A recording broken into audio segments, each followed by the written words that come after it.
A 2008 report by the American Society of Newspaper Editors found that people of color were largely absent in the newsrooms of the nation's most widely read newspapers. That same report found that the number of women in newspaper newsrooms had declined since 2007. In addition to that report, according to the Radio and Television Annual Study of Diversity, women and people of color fared little better in broadcasting newsrooms. Join me for the next few minutes as we take a look at the journalism market in my hometown, Chicago, Illinois.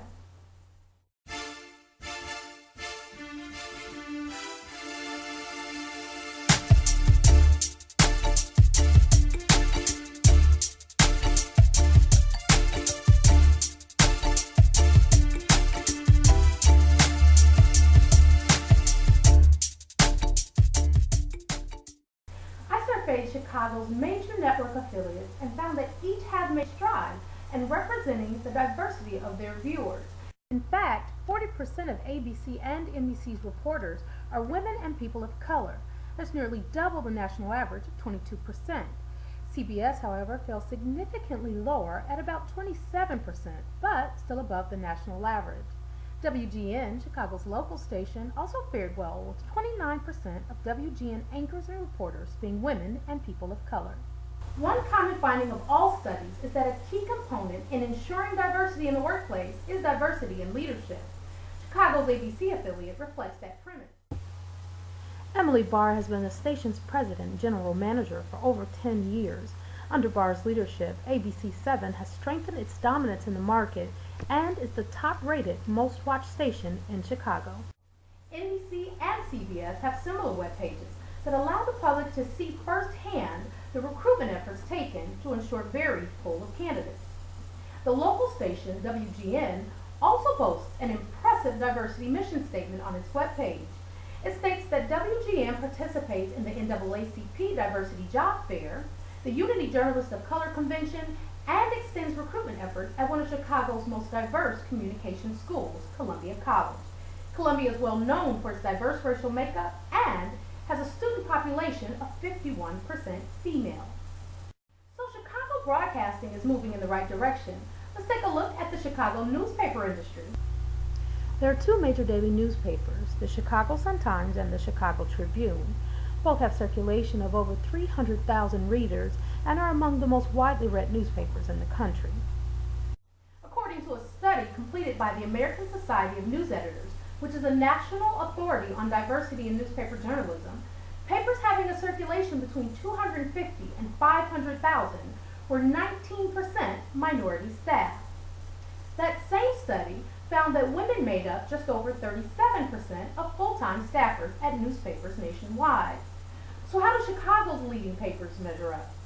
The Chicago Tribune is comprised of nearly 23% minority staffers, well above the 19% national average. They're also the only newspaper in Chicago that has Native American journalist staff members. Women at the Tribune make up about 39% of the news staff, which is right on par with the national average of 37%. Plus, of the 5-member editorial team, the managing editor and associate editor are both women. The Chicago Sun-Times, however, was not as forthcoming. They were one of the few national papers to decline participation in the American Society of News Editors study.